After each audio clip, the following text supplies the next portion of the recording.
Hello, I'm Jenny DeReese and I'm a therapist. Right now we are in the middle of a coronavirus pandemic and it's a pretty scary time for people, and I've had a lot of clients ask me, what's normal? What's a normal way to feel in these circumstances? Or I've had some people say, what's wrong with me? I'm feeling, so anxious. I'm feeling so scared. And after I reflected on it, I thought, just because we say we're afraid, it doesn't mean we're experiencing fear. We could be experiencing anxiety. And we might be saying that we're experiencing anxiety when actually what we're experiencing is actually healthy fear. So I thought it might be helpful to explain the difference between fear and anxiety.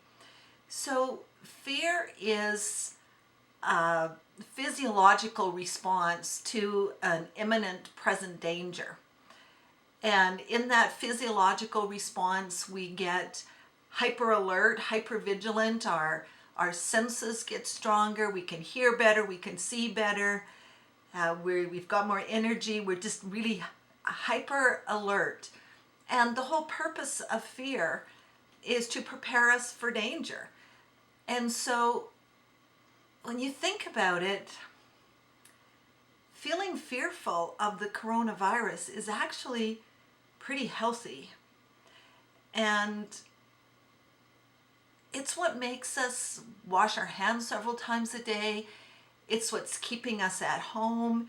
It's what's keeping us from going to the store except when we absolutely have to. It's what keeps us, keeping a safe distance from people. So fear is really helping us all get through this. It's keeping us safer. Anxiety, on the other hand, is not about any real present danger.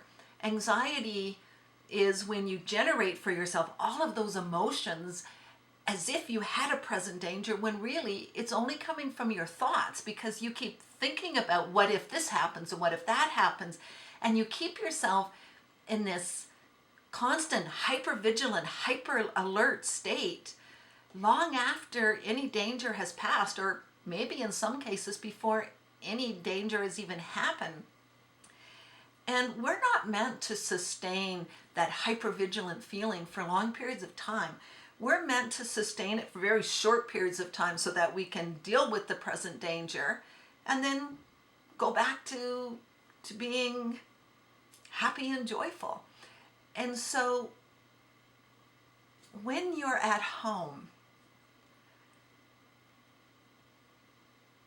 most of us are safe at home. And yet we might still maintain some fear. And so if we're at home and we're still feeling fearful, then that means we're experiencing anxiety. We're only fearful in that we're having fearful thoughts. We're projecting into the future. So the task and the challenge is to train yourself, teach yourself, remind yourself that when you are safe, relax. When you're safe, enjoy yourself. And then when you have to go out into the world, go shopping, or if you are still working, when you have to go out into the world, then be vigilant. That's when it's helpful. Then have a healthy fear when you go out. Go out and keep a safe distance from people. Be careful about what you touch. Wash your hands as often as you can, and get back home as fast as you can. So use your fear wisely. Don't waste your fear stressing and fretting about stuff that hasn't even happened and may never happen, because you will be really exhausted before this coronavirus is over. So do what nature intended us to do. Relax and have fun when we're safe. And when we're not very safe, be hypervigilant and careful and wise.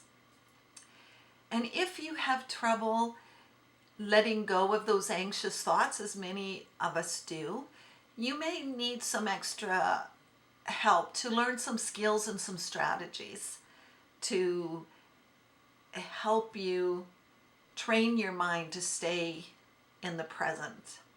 So reach out to your employee family assistance program. The counselor's there to help you, and they can teach you strategies and skills to help you get through this, because we don't just all want to be alive at the end of this. We want to be healthy and happy. We want to have been joyful when it was safe to be joyful, and hypervigilant when it was time to be hypervigilant. So let's all get through this together. Let's join in solidarity. Let's bang our pots and pans at 7. Let's put hearts in our window, and let's put out a constant shout out and big thank you to our healthcare workers, to our doctors, nurses, to our truck drivers, to anyone who's out there doing the work that still needs to be done, while many of us have the luxury of spending the majority of our time safe at home. So thank you, those of you who are working so hard. This is Jenny, and be safe.